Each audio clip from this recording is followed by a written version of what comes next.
masilala. Oh.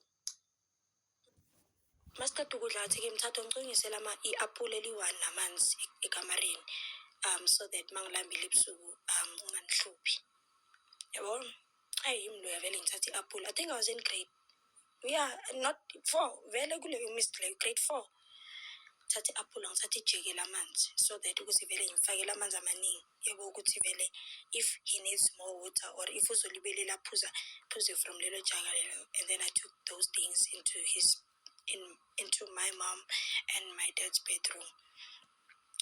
Ngizimikise vele lapho vele sesiyolala ke manje ilanga lakhona angilele nosisi wami. And then at night I randomly woke up. Yabo? I was hearing sounds ngathi umuntu like udinga usizo. Yabo? Ngathi umuntu yabona le sound mari ngiyazi yabona ebusuku like ebusuku when makusebusuku uzwa yonke into ebusuku. So sharp ke ngivuke grade 4 mntanami uyagaspa. Grade 4 mntanami ngiyavuka ngiyakaza usisi wami ngithi mina upapa athi wenzani papa ngithi mina ngifuna ukuyomcheck mara ngiyasaba. So my sister was deep in sleep like wangathi upoisoniwe mangimshake unumb like my dad's death yayimqindezela. Yabo, I don't know if you understand what I'm saying. I-death yakababa mayimqindezela. Hayi umuntu akavuki. So nami ngimncane ngisaba. I'm scared of the darkness even today. I'm really scared of the darkness and ngiyazwa ukuthi kumele ngiye la manje anyeke ngikhona because ngiyasaba and ngiyi-1 kumnyama endlini. Ngilapho ngintuthwane nje encane ngiyasaba ukuya ngale. Jo angazi kwayenzakalani. Ngazibona sengilele jo. Sengilele. Ekseni when I woke up around 6 in the morning. 6 ekseni langa lokho kwakuyi-Saturday. I-date angisayikhumbuli ngumuntu okhohlwayo guys. I forget ngiyakhohlwa izinto eziningi. But yeah, anyways ngo-6 ngivuke. Yabo? Mangivuka akuthi ngiyogeza amazinyo akuthi ngiyochama and mina ngiphethe umchamo. Nix ngikamareni labazali bami. Mangifika ngiyambona vele ulele vele hayi. Fike ngivula amakhethini ngilibelele ngimncane. Oh my sister usisi wami sekahambile ke yena wayesemsebenzini. Wayethola itohonyana like on Saturdays wayesebenza yabona and then during the week wayesesikolweni but Saturday wayethola umsebenzi. So now mina ngivuke mfana ngihambe ekamareni. Mafika vele ngivula amakhethini ngivula ifestera. So yabona i-apula ne ulumile azange alidle ulumile and then leya le yabona le apula le yabona apula eligreen ngisho linale leya khona and some of the people don't eat that layer. So my dad mina mengicala ukubona angayidli leyo yabo. So ngathi ulumile wamunya le juice le and then washiya lamaleya lawo. So yimi loya ngathatha isandla sami vele ngawubutha ngithatha lamanzi asagcwele. Amanzi asagcwele. Thatha lezo zinto ngayozilahla. Mangiyozilahla ngathatha nejeke ngalibeka ekitchen and then ngathi let me just wake him up so that mhlawumbe ayogeza or avuke nje yabona. Because obviously ebusuku ngizwe ama-sounds and I want to tell him about that. I started shaking my dad guys. Umuntu like unokubona mawushaka umuntu like umuntu ophilayo mawumshaka uyazwakala ukuthi uyaphila because like uyamove usemanzi.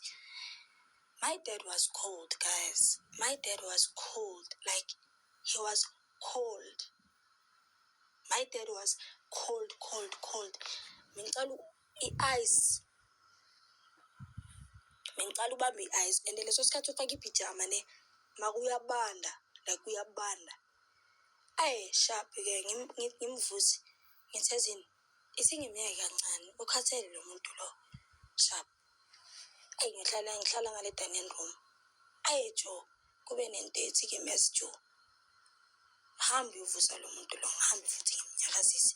Lapho ngimncane uyasinda, uqinile, ngimnyakazisa. Umuntu akavuki. Ngavula inyawo, ngavula ingubo to check his legs. Iy'nyawo zikokorobele zinje bafethu. So, like ngathi zigobiwe, ngathi ziphuliwe kanje. So ngithi lo muntu lo makanje anyeke akhona ukuhamba. That is my thought. Ukuthi umuntu akakwazi ukuba ney'nyawo ezinje. Ngizivale fast. Ngiqhubeke ngimvuse. And then there's something that is, I don't know, it was God or it was what. Engitshela ukuthi lo muntu lo akasekho emhlabeni. Akasekho emhlabeni. I opened his eye. Ngabona ubu-white bafethu. Ngabona ubu-white nje la. I didn't see this black thing that we have. Yo. I cried so much. Yo. I cried so much ngimncane. After that, ngakhala amahlana amaglass. I went out. Uvula umnyango ngagijima, and then I started running. I ran. So isikhathi sethu abomakhelwane kusekuseni guys, seseni aboma 6-7 la.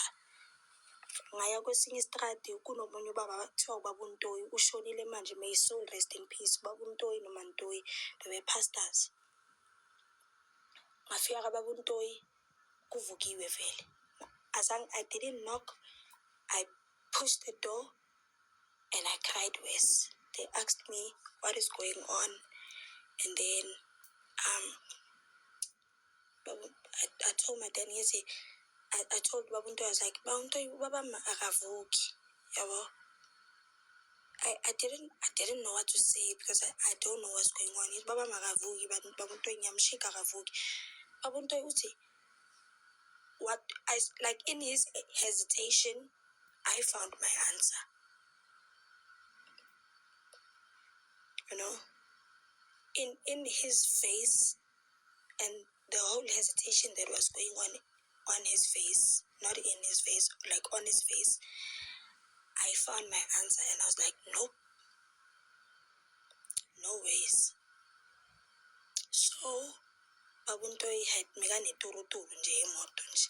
Oyibonayo ukuthi shamle, guys, ayilayidwa, ayihambi nje on a regular day. Ihamba makubalulekile. Baba Ntoyi wasithatha imoto waspeeda. Sifike ekhaya angaze in a minute. Masifika Baba Ntoyi, he was a big guy. Wayenomzimba. Wayenesisu esikhulu engakhona kahle nokuhamba yabona. May his soul rest in peace. I respect that father so much. Ngiyamrespecta kakhulu Baba Ntoyi. Wangena ekhaya wathi ke should stay eMnyango, yabo. So ngahlala eMnyango, wangena. Makangena wayomcheck. Baba Ntoyi was crying. Wayekhala. Baba Ntoyi wakhala. Like wakhala. That was the first time ngizwe umuntu wesilisa ekhala.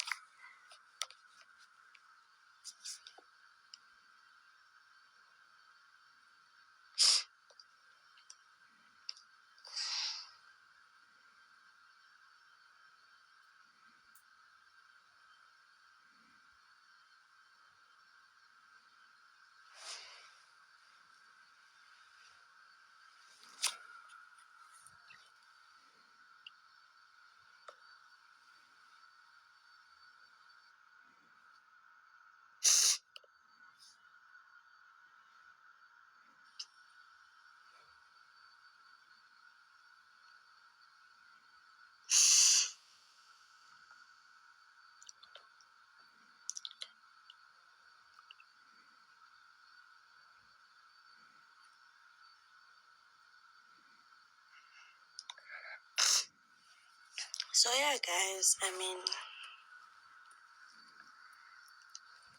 yeah,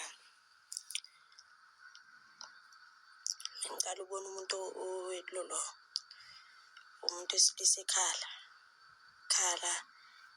Yo, I ran into the house man toyinango lana. Hey, sifonela ambulance. Nazi South Africa injani-ke umthetho. They took time. Ngabona umama amsekala nomlungu wasemsebenzini. So umlungu lo wayemsebenzela. His son was a doctor. So they came inside the house and then babeka izandla esifubeni sababami. Then they tried to wake him up and he didn't wake up at all. So yeah, man, guys,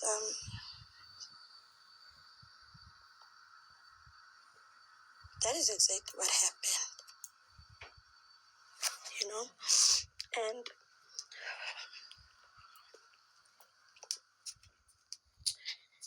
yeah, man, hey, ngoba ngasekufika abantu abaningi nje ekhaya. Ngibona sekufika abantu abaningi, ngiyconfuse ukuthi la bantu laba manje bafunani, because umuntu akakaphumi endlini, like umuntu akakaphumi endlini, yabo, but like neighbors were like watching, and ngezwe omunye umama nje, I won't mention names, ethi uzoyenza njani indoda ingasekho.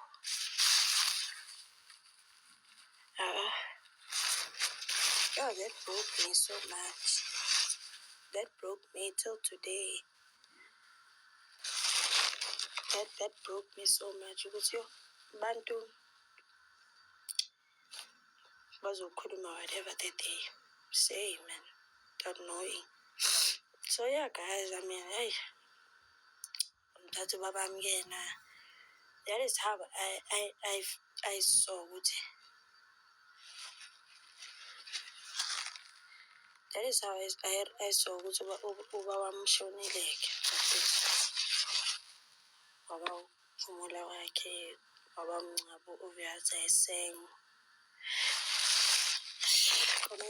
Manje when I sing it, like I have goosebumps, like ngiba goosebumps, because that is the song that I sang, that we sang. My sister is also a good